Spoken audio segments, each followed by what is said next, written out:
So I just finished watching a horrible YouTube about Epstein, and I'm so disgusted, and it just really, for me, it was so triggering because, you know, I've met people like him.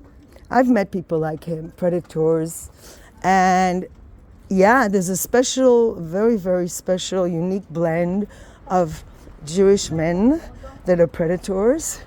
And I'm not saying all Jewish men are predators, God forbid, but there's a certain type.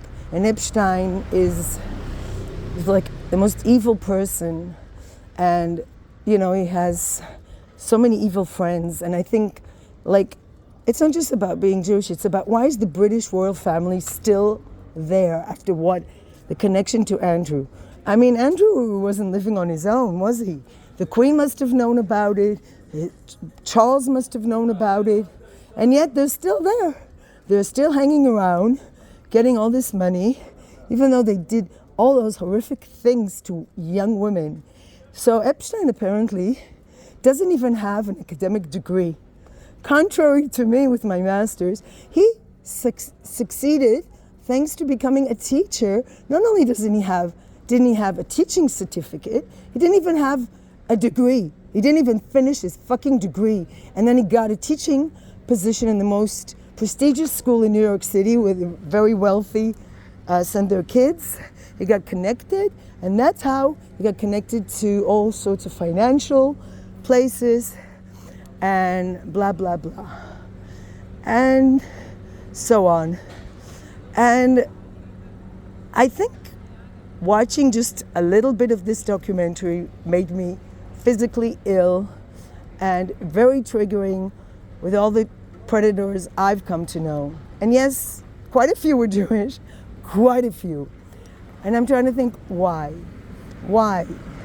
And I think it has to do with how you're raised and thinking that you are entitled, a sense of entitlement, that it's not always the parents' fault, you know, sometimes they don't do it on purpose, but they give their children a feeling that they're like little prince. And, you know, it's a problem. It's a problem.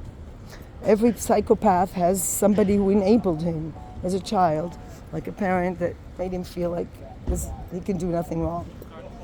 And yes, I know there are a lot of predators that are not Jewish, but I felt so physically ill that I thought, I don't know if I really want to stay Jewish. I maybe want to be Buddhist, you know? Because there's just so many icky, disgusting, predator Jewish men. And God knows Israel takes the cake. I mean, I don't know. Now the situation has greatly improved with the new generation. But when I was young, I had to go to the religious beach in order to avoid all the predators that would bother me on the beach just because I wanted to go on the beach and I wasn't even wearing a bikini. I was always dressed modest. It was just, you're young and you're a target. Not to mention a man who followed me on the way to school, not only me, young girls, and so forth. Is it a Jewish problem? I don't know. All I know is that I had experienced it living in Israel. And I don't think a woman should have to live with predators. And I think it is culturally bound because other countries don't necessarily have predators in the amount that we have. Right, Shiva?